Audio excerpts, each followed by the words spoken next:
Well, hello everyone. Hope you're all doing well. And yes, there's a reason that there's a stock chart on today's chapter heading here. Because today's the day we're going to talk about financial markets, which of course includes stocks. So, to keep this theme going, there I am, right there. Our next chapter is on personal finance, and that's where we're going to talk about how you buy stocks, why you should buy stocks, and even when you should buy stocks. But today's it's more the basics of stocks, how they work. So, something to look forward to today. Before we get into that, let's take a look at what we have coming up. All right, so the Chapter 13 quiz this Friday at midnight. Just 2 quizzes left. This one in Chapter 14. That's it. So you are clearly in the home stretch here. And then tonight is the final interim submission for your business plans. That's the finance and administration section. So once that's in, then it's just working on the actual business plan and the slides. So getting close to the end there too. All right, with that, let's move forward into Chapter 13. All right, so we'll start our discussion today on financial securities, what they are. And they include stocks, they include bonds, and they include money market instruments. We're going to talk about each of those in turn. So securities are also known as financial instruments. And as it says in that top definition there, they represent obligations on the part of the issuers. Okay, so who issues them? Well, businesses and governments issue securities. Why do they do that? To raise money. That's why they're doing it, to raise money. Now, the federal government has a second purpose for doing it, and that's to help them control the money supply.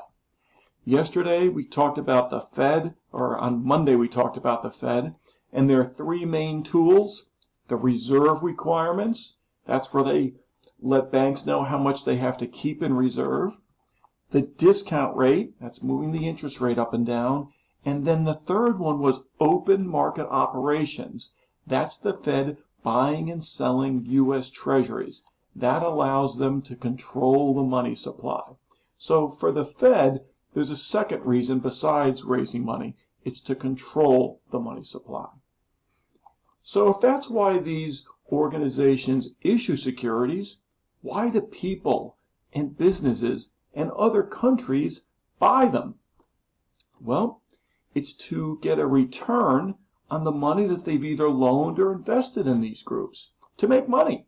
As simple as that. They buy them because there's a return on them. And the reason that the terms loaned and invested are in italics is because some of these securities are debt, which means it's loans, it has to be paid back. That's money market instruments and bonds. Others, it's invested, stocks. That does not have to be paid back. You are investing in a corporation, so you're a part owner of it, so you'll get dividends and you'll get appreciation when the value goes up. So, people either loan money or invest money in these securities. And before we talk about each of them in turn, let's talk about where they're traded. Securities are traded in financial markets. In the 2 types of markets, there's a primary and a secondary. When we talk about a primary market, it's where those securities are traded for the very first time, when they're first offered for sale. And when you think primary market, I want you to think Amazon. Amazon. Here's why. Let's say you wanted to buy a backpack from Nike, and you wanted to get it on Amazon. You'll go on Amazon, see a backpack you like, send in the money. Where's the money go? Well, Amazon gets their small cut, but the money ends up in Nike's pocket, right? You're paying Nike for that backpack. Amazon is just the vehicle you're using to get it. That is the primary market. The money goes to Nike. Now, contrast that with what the secondary market is. That's a market in which previously issued securities are traded. When you hear secondary market, I want you to think eBay. eBay. Let's go back to the same backpack example. You have the backpack now that you bought from Nike, and you decide, you know what, I'm going to sell this. I'm going to put it on eBay. You put it on eBay, somebody says, I'm going to buy that. What happens? They send the money to eBay. eBay keeps their cut. Where's the money go? It goes to you. You're the one that sold the backpack on eBay. How much of that money that you get will you then send back to Nike? None, right? That's the secondary market. You'll send none back to Nike because it's now your backpack. You've already paid Nike for it. And when you buy stock, when you buy a stock of Apple or Amazon or Nike or from whomever, you are buying it on the secondary market. Those companies are getting nothing when you buy stock. It's eBay. Apple, about 54 million shares of Apple trade every day. Do you know how much Apple makes from all those trades? Nothing, because those shares are trading on the secondary market, eBay. Okay? So, we're going to talk a little bit more about those markets, but keep that in mind. When you buy stock, you're buying it on the secondary market, eBay, and those companies aren't making anything from it. So if that's the case, then how does the primary market work? Who's involved in that? Well, let's walk through it. You see that graphic, the IPO up there on the top right? When a company goes public for the first time, they go through a process called an initial public offering, an IPO. And those letters make sense. Initial, the first time, and you're offering shares to the public for the first time. That's why it's called an IPO. And here's what companies do when they go through that. First, they'll hire an investment bank that helps them to price their securities, their stocks. And investment banks are groups like Goldman Sachs, JP Morgan Chase, Morgan Stanley, Credit Suisse, Bank of America Merrill Lynch. These are all investment banks. So a company will hire an investment bank to price their securities. That company will look at their earnings and what their earnings are projected to be and say, you know what, we think this is a fair price. The company in that investment bank will then pitch to other investment banks and institutions to say, we want to sell this many shares of stock. And then those companies get together and decide, okay, we'll buy this many shares. They can form syndicates, which is groups of them together, but they will decide how many shares they want to buy. And then they have a discussion as to what the price should be. Obviously, the company wants the highest price, and those buying it want the lowest price. They will agree on a price and how many shares. Now, this is a very regulated process. The SEC regulates this very carefully. So once that happens and they've agreed on a price and how many shares, that's the primary market.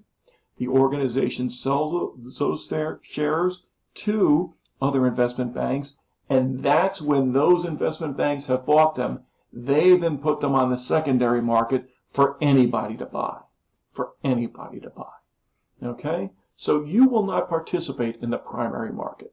That's really for investment banks and corporations and governments. You participate in the secondary market. Okay, so if that's how markets work, let's take a look at the first of these securities. And those are money market instruments. Okay? These are short-term securities. They mature within 1 year of the date of issue. So they're low risk. They're only out there for a year.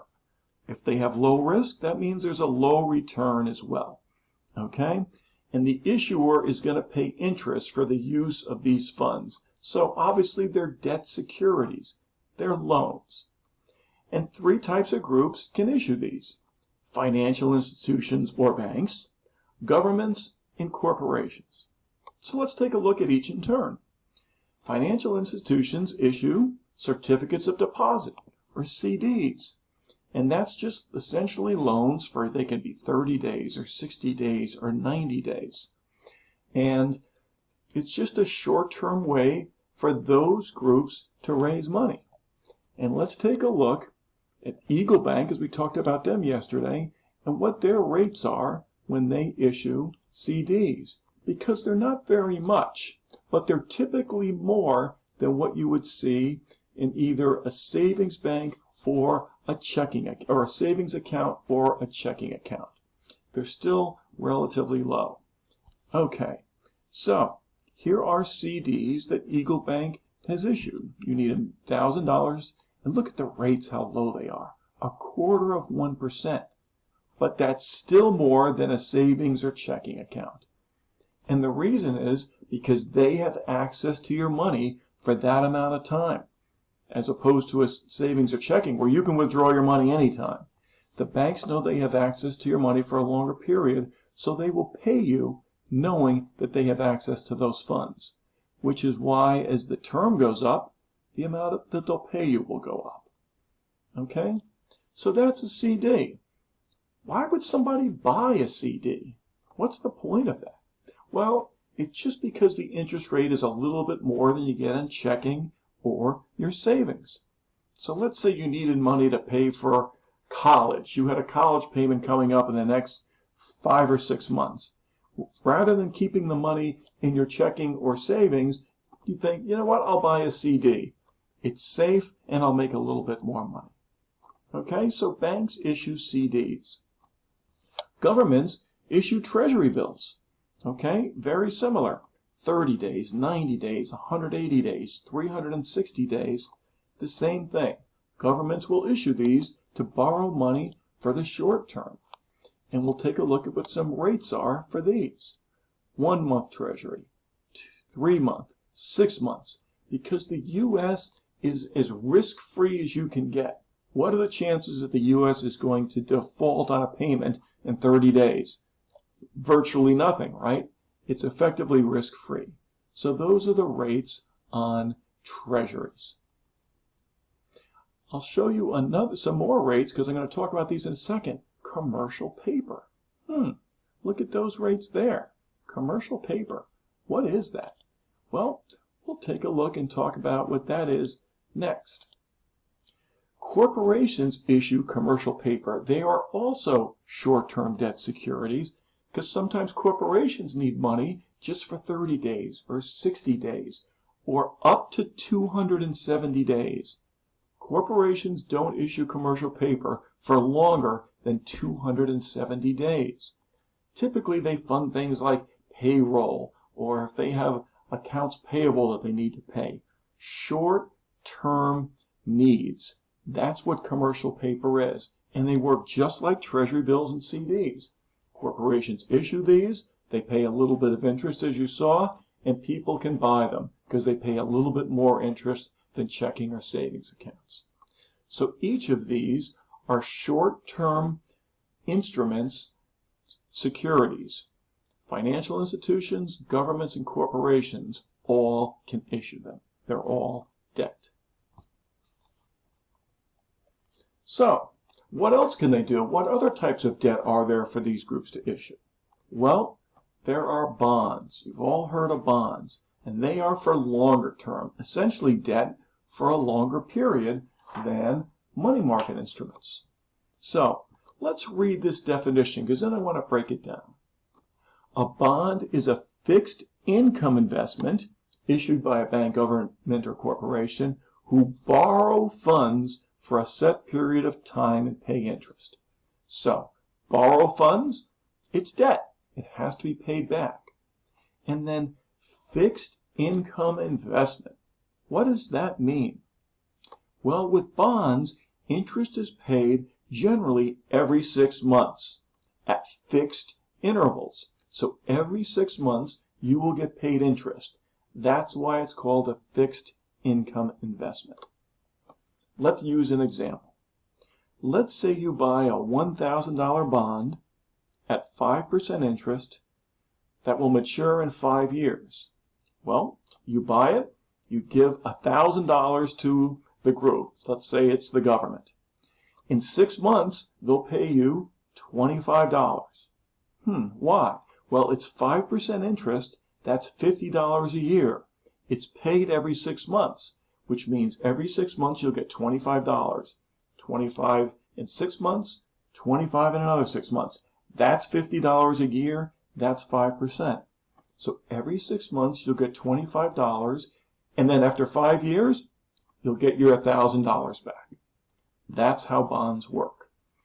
And for the government, they have what are called treasury notes, 2, 3, 5, 7, 10 years bonds, and then they have treasury bonds, which are over 10 years, 20 years, 30 years. So treasury notes are 2, 3, 5, 7, or 10 years, and treasury bonds are more than 10 years, typically 20, 30. We saw previously treasury bills are for less than a year. So they all act similarly, but they're just for different time periods. And then municipal bonds, something states and local governments can issue. Why do they need to raise money? What would states or local governments need to raise money for? Well, roads, bridges, parks, schools. When Montgomery County built the ICC, all of those are generally financed by bonds. State or local governments don't have that much money lying around, so they issue bonds that help pay for them. Companies do the same thing. They can issue bonds to pay for things they need that are longer term. So those are bonds. So, how much do you pay for a bond? Well, 2 factors determine the price of a bond: interest rate and risk. And if you think about it, that makes sense, because I'm going to give you another example and think through this. What if I said that I would loan someone in the class $1,000? Okay? So I told someone in the class I'd loan them $1,000. And then I went to you and said, how would you like to buy that loan? What questions would you ask me? Well, question one you'd probably ask is, well, how much interest are they going to pay? You'd want to know that, right? If I said, here's a loan, you want to know if they're paying back 5 or 10 or 20%. Obvious question. The second question you'd probably ask is, what's the credit risk? How likely am I to get paid by this person? Right? Are they a good credit risk or not? Well, those are the 2 things that determine a bond's price: interest rate and risk. And the interest rate is given right on the bond, so you know that. How do you know how risky a bond is? A bond that could be issued by any government, a country, a different country's government, a corporation. How do you know how risky that is? Well, companies rate bonds. And those 3 companies listed at the bottom of the slide, Standard & Poor's, Moody's, and Fitch, are the 3 major companies that do that. They rate bonds. So let's take a look at how they do that. Here are Standard & Poor's ratings for bonds, right there. They give them a rating between AAA and D, and you can see how they list them. They'll look at the financials of a corporation if they're issuing it. If it's a country, they'll look at various things, whether the country's government is stable, their economic strength, all of these things here. They'll look at how likely it is that a company or a country is to repay the bond, and then they'll rate them. So it's as simple as that. AAA is the highest, and D is the lowest. Anything between AAA and BBB are called investment-grade bonds. Investment-grade bonds. And anything BB or below, speculative or junk bonds. Speculative or junk bonds. Why would anybody buy a junk bond? Well, higher interest rate, right? The more risk, the more return. Companies and countries that have poor ratings, they're going to have to pay more in interest to get people to buy them. And that's why people will buy them, because the interest rates are higher. People are willing to take the risk that they'll get paid, but they want to be paid for that risk. They want a higher interest rate. So that's how bonds are rated.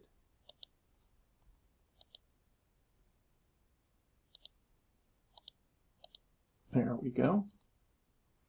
So that's a little bit about bonds, okay? Also debt instruments, but just over a longer period. All right, that brings us to stocks. And I'm going to talk most of our video today about stocks, but I thought I would open with the one separate video we're going to show, because this is a pretty good overview of how the stock market works. So let me bring that up as an introduction.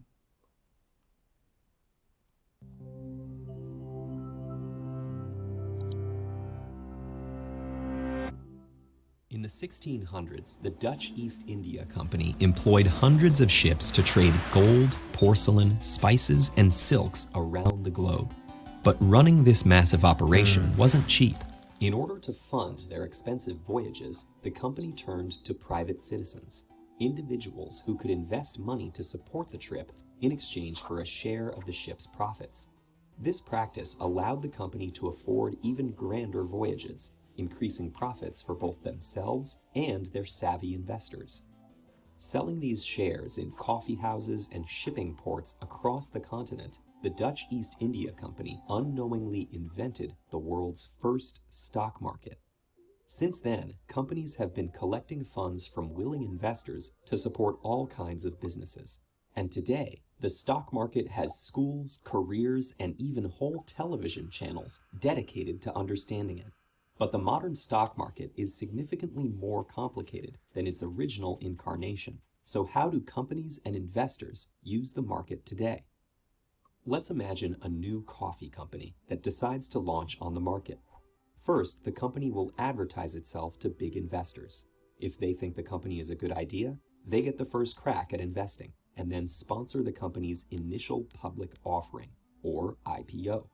This launches the company onto the official public market, where any company or individual who believes the business could be profitable might buy a stock. Buying stocks makes those investors partial owners in the business. Their investment helps the company to grow, and as it becomes more successful, more buyers may see potential and start buying stocks. As demand for those stocks increases, so does their price, increasing the cost for prospective buyers and raising the value of the company's stocks people already own. For the company, this increased interest helps fund new initiatives and also boosts its overall market value by showing how many people are willing to invest in their idea. However, if for some reason a company starts to seem less profitable, the reverse can also happen. If investors think their stock value is going to decline, they'll sell their stocks with the hopes of making a profit before the company loses more value. As stocks are sold and demand for the stock goes down, the stock price falls, and with it, the company's market value. This can leave investors with big losses, unless the company starts to look profitable again. This seesaw of supply and demand is influenced by many factors. Companies are under the unavoidable influence of market forces, such as the fluctuating price of materials, changes in production technology, and the shifting costs of labor. Investors may be worried about changes in leadership, bad publicity, or larger factors like new laws and trade policies. And of course, plenty of investors are simply ready to sell valuable stocks and pursue personal interests. All these variables cause day-to-day noise in the market, which can make companies appear more or less successful. And in the stock market, appearing to lose value often leads to losing investors, and in turn, losing actual value. Human confidence in the market has the power to trigger everything from economic booms to financial crises. And this difficult-to-track variable is why most professionals promote reliable long-term investing over trying to make quick cash. However, experts are constantly building tools in efforts to increase their chances of success in this highly unpredictable system. But the stock market is not just for the rich and powerful. With the dawn of the internet, everyday investors can buy stocks in many of the exact same ways a large investor would. And as more people educate themselves about this complex system, they too can trade stocks, support the businesses they believe in, and pursue their financial goals. The first step is getting invested.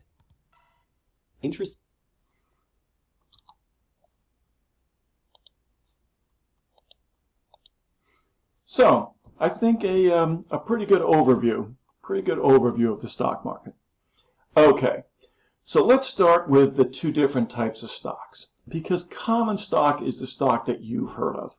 Preferred stock is relatively rare. I'll just tell you what that is in a second, just so you're aware of it.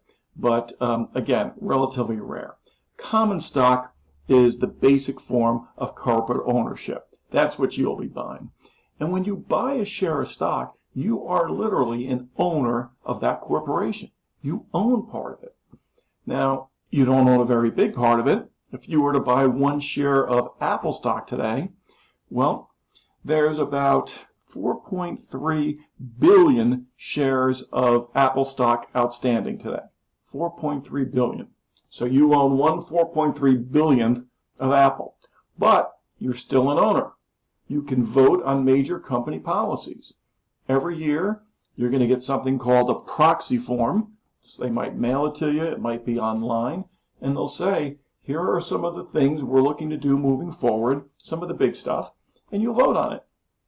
Okay? And then the corporation has to do what the shareholders say. Now, obviously, the big shareholders, the people that generally work for Apple or the big institutions, have the biggest say. But you will have a say in what they do. Okay? Why would you buy stock? Well, for the reasons they are listed at the bottom. Price appreciation and a cash dividend. Price appreciation is just the price going up. You buy a share for $10 and sell it for $20, you made $10. And as we've talked about, stocks generally issue dividends every quarter. They take a look at, okay, we made this much money, we're going to send some back to our owners. Okay? Now, some companies don't pay dividends. Why wouldn't a company pay a dividend? Well, one reason is a fast-growing company, a new company, might be plowing all their money back into their growth. And so they'll let investors know, we intend to pay a dividend, but for now we're plowing everything into our growth. We need all of our money. And now with the coronavirus, that's another reason that a number of companies have suspended paying their dividend, because they need the money, right? Companies are closed. They're furloughing workers. They're suspending their dividends, and they're accessing lines of credit from a bank. So that's another reason why a company might not pay a dividend for a certain amount of time. They need the money. So, let's talk briefly about preferred stock and what it is. As it shows there, it's a stock that acts like a bond. It pays a fixed dividend, which means the same amount. Okay? Every quarter is the same amount. And so therefore, the stock never really appreciates because the dividend's never going to appreciate. It's always going to be the same. So it acts like a bond. Okay? You don't get to vote with preferred stock.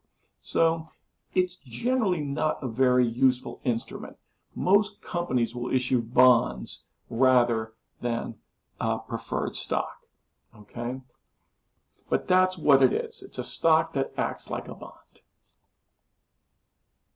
All right, so let's talk about some terms you've probably heard when you've heard about the stock market. A stock quote, that's simply the price of a company's stock. What's the quote? You're asking what's the price. So what are prices based on?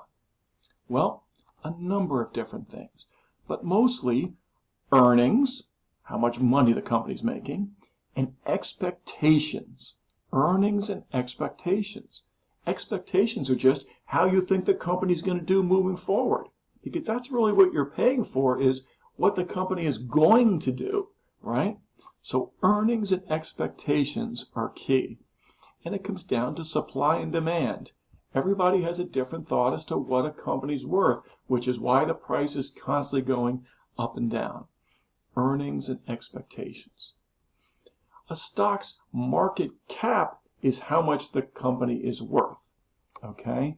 It's the stock price, whatever it's trading for, times however many shares are outstanding. That's the value of a company. How many shares are outstanding times the stock price. Let me give you an example to show you why it isn't just the stock price. We have a class of 30 students. Let's say we had 3 different companies among the 30 of you. 10 people in one company, 10 in another, and 10 in another. And each of your companies was worth $10,000. Okay? Company number 1 said, you know what? We're going to give stock to each of our owners. We'll have 10 shares of stock worth $1,000 each. $10,000, right? So each person gets 1 share that's worth $1,000. 10 shares at $1,000 for $10,000. No problem. The second company says, you know what? Rather than that, we're going to give 100 shares worth $100. That still adds up to 10,000, right? 100 shares at $100 is still 10,000. So each person now is going to get 10 shares at 100 each, as opposed to 1 share at 1,000 each. So each person still gets 1,000, right? The first group got 1 share at 1,000. The second group got 10 shares each at $100. Third group says, you know what? We're going to give even more shares. We're going to make up 1,000 shares at $10 each. Again, still a $10,000 firm, but 1,000 shares at $10 each. So they're going to give each person 100 shares at $10. So each person still has $1,000 worth of stock, but Company A, the price is $1,000 per share. Company B, the price was $100 a share, and Company C, the price was $10 a share. So you can see, even though each of the companies is a $10,000 company, the share price was completely different.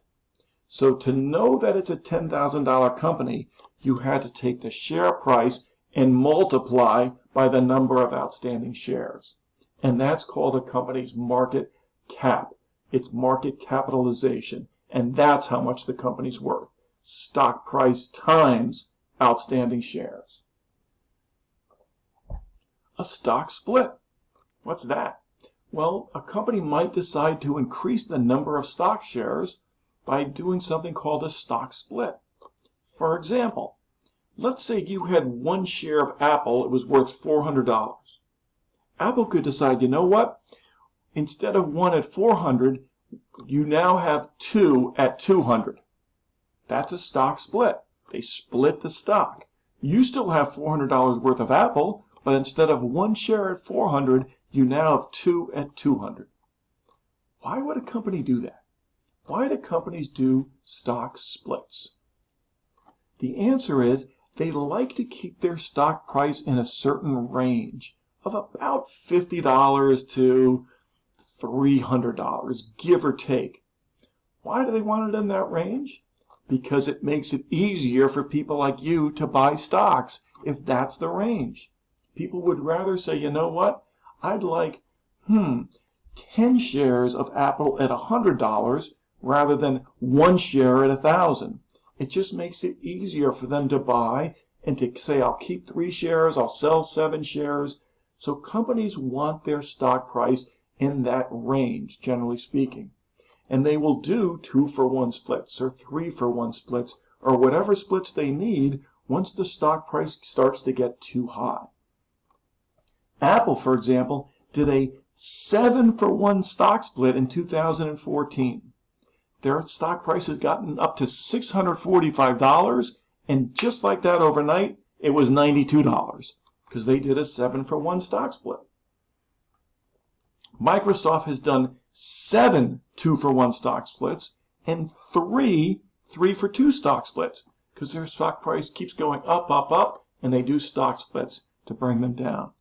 That's why they do that. Price-earnings ratio. We talked about ratios when we talked about accounting. Price-earnings ratio is another ratio, and as it shows there, it's just the stock price over earnings per share. And the higher that is, the better. It means people are really bullish about how your stock is going to do. If they're willing to pay a high price for your earnings, they have confidence in how you're going to do. And then finally, a ticker symbol, as you can see at the bottom there, that's Apple's, that's Nike's, and that's Facebook's. It's just letters that identify a company. So let's see if we can pull up Apple's, a page here of Apple, and see if we can see some of these terms that we've talked about. Market cap, stock split, and price earnings ratio. And we may or may not be able to do this. It looks like it's moving pretty slowly here. Let me see if I can escape out of this. And find, oh boy, we don't want to do that. Okay, let's go. X, escape. Oh boy, this is just like class, right? Just like class. We're going to let this thing go, and I am not going to pull up the Apple term here. We're going to hope this keeps going. And let's see. Don't die on me. Whatever you do, don't die on me. We're going to hope this thing comes back, and I'm going to talk now about stock exchanges. Stock exchanges, okay? That's the next thing we're going to look at. Companies trade on an exchange, okay? There's different types. You've heard about a New York Stock Exchange. Oh boy. All right. Not a disaster. Not a disaster. We got to the Apple. All right. So, going back. This is some numbers that we talked about for Apple, okay? So, look, about 54 million shares trade on an every day. That's a lot. 54 million shares. There's their market cap, $1.2 trillion. And if you divided that by their price, right there, 284, you're going to get about 4.3 billion shares. Okay? PE ratio, 22, pretty high. So people will pay $22 for each dollar of earnings they get. They're traded on the NASDAQ. We're going to talk about that in a second, the exchange. So just some data for Apple right there. Glad it finally came up. Glad it finally came up. And now you know that it's this class because we had trouble with computers. All right, we said stock exchanges. Here they are. An exchange is simply where stocks are bought and sold. Okay? You don't go there. You don't show up there. When you buy a stock, you're going to go through a stockbroker. We'll talk about that next week. But the two biggest are the New York Stock Exchange and the NASDAQ. New York Stock Exchange is the largest in the world. The NASDAQ is the second largest in the world. Okay? You hire a broker, and these are secondary markets. These are where stocks are bought and sold every day on an exchange. The NASDAQ is really technology heavy. Okay? The Apples, the Facebooks, the Netflix, they are typically traded on the NASDAQ stock market. You might have heard the term FANG stocks. FANG, F-A-N-G. You ever wonder what that stands for? The FANG stocks is an abbreviation for Facebook, Amazon, Netflix, Google. FANG, because that's four really important stocks. And so sometimes you'll hear people say, how did the FANG stocks do? That's what they're referring to. And sometimes they throw Apple in there and they spell FANG with two A's. So it's Facebook, Amazon, Apple, Netflix, and Google. Okay, most large countries have their own stock exchanges. There's one in London, there's one in Tokyo, there's one in Frankfurt. Okay, and then there are regional exchanges, smaller ones, where small companies or options are traded. But stock exchanges where stocks are bought and sold. Okay, let's talk about stock indexes. Okay, because when people say, how's the market doing? How did the market do today? The answer is given in terms of how indexes are done. And as it says there, an index is nothing more than a measurement of the value of a section of the stock market. Okay? I'm going to give you an example in a second. But the three best known are the Dow Jones Industrial Average, the S&P 500, and the NASDAQ Composite. Okay? Typically, let's see if this comes up. I'm afraid to give it a try here. Oh, look, this one came up quickly. Typically, if you look on your phone under stocks, you've got an app for that. It comes with the phone. If you were to click on that, this is what's going to show, just like the CNN Business homepage. The Dow Jones, the S&P, and the NASDAQ. Those are the three big ones. And they will generally come up to say, how's the market doing? And today, so far, the Dow is down 1%, the S&P is down 0.5%, Look at that. The NASDAQ, which is tech heavy, is up a little bit.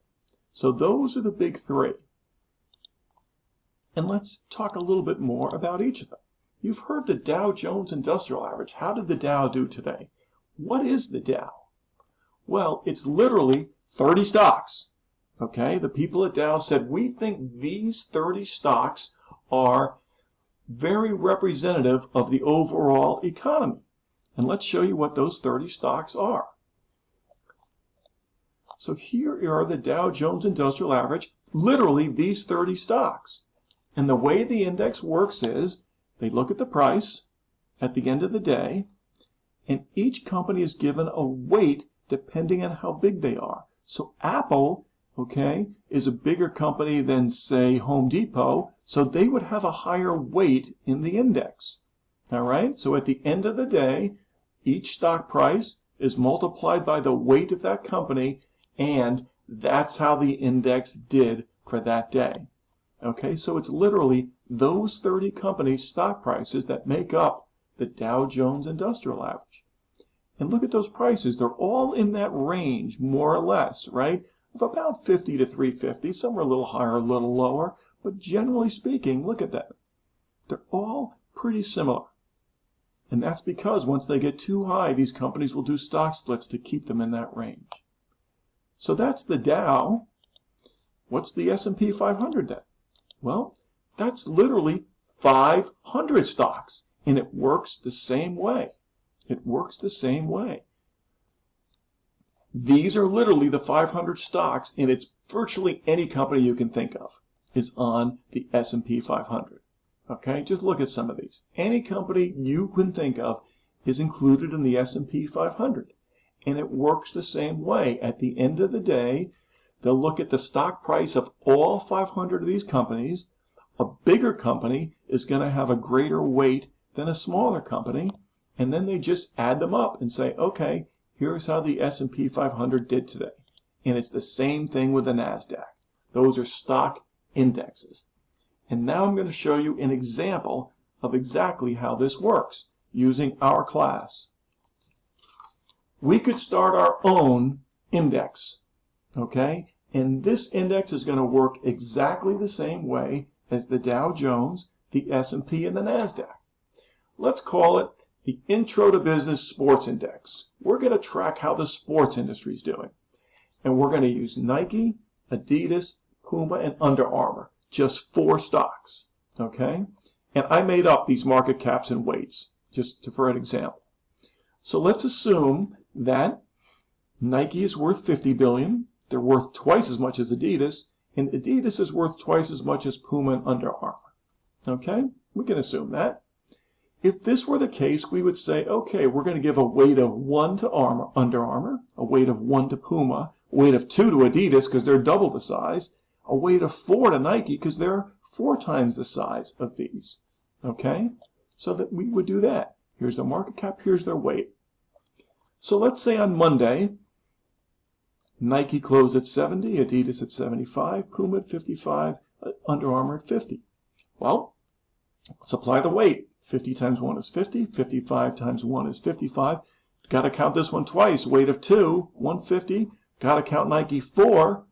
Okay, so 280. So our index for the day, 280 plus 150 plus 55 plus 50, 535. So we would report the Intro to Business Sports Index closed today at 535. It's as simple as that. Let's say the next day, Under Armour's price went from 50 to 51.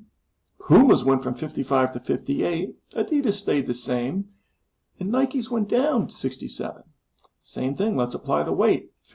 1, 1, 2, and 4. Add them up. And our index is now 527. It went down. Even though 2 companies went up, the index overall went down because the most important company, the biggest company, went down. And that makes sense.